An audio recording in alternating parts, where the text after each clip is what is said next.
So I was out of town, right? Driving on the interstate, and my GPS alerted me that there was a crash several exits up and that I needed to take a detour to bypass it and to save a little time. So I'm like, okay, cool. Even though it was an area that I was unfamiliar with, I'm like, I'm going to get off, and I start following the directions. And when I say unfamiliar, like unfamiliar. There were cows everywhere, farmland, just a bunch of open space, 2-lane road, just anything could have ran out. And it's just like a place I would not want to be in the dark.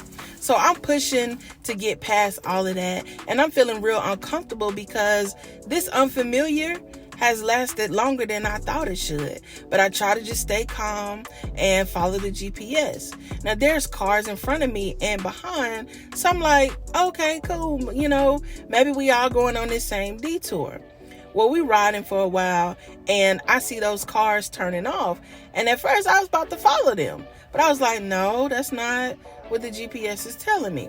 So I see a sign that indicates that the interstate was near. So I'm feeling a little better, right? So then this car behind me does an aggressive turn. So I look over and I see them driving straight into a sea of brake lights. I was tempted to turn around and jump on the interstate because it was right there. But a sea of red lights, brake lights, that was the whole point of the detour, to bypass all of that. So I keep following the GPS directions because I'm like, obviously, GPS can see ahead of me and it knows that that's not the way. That's not my path that I'm supposed to take. So GPS took me a little further into unfamiliar territory. And yeah, I was still nervous, but I kept going.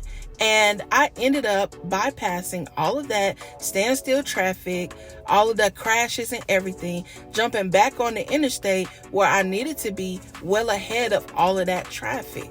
And that made me think like, oh, girl, how many times in your life have I heard the voice of the Lord be my GPS, and because things look unfamiliar, I got timid and apprehensive. I wanted to turn around, or I did turn around, and I did things my own way instead of just listening to him when he knows the way. I mean, this GPS thing here might seem so simple to you, but it was so eye-opening for me because it was like, for real? How many times have I really not trusted the Lord because it looked unfamiliar? Like, how much further along could I have been? Like, you got to understand, literally walking by faith and not by sight is unfamiliar. It's uncomfortable. Basically, what I'm trying to tell you is trust the Lord. Trust God. Faith up.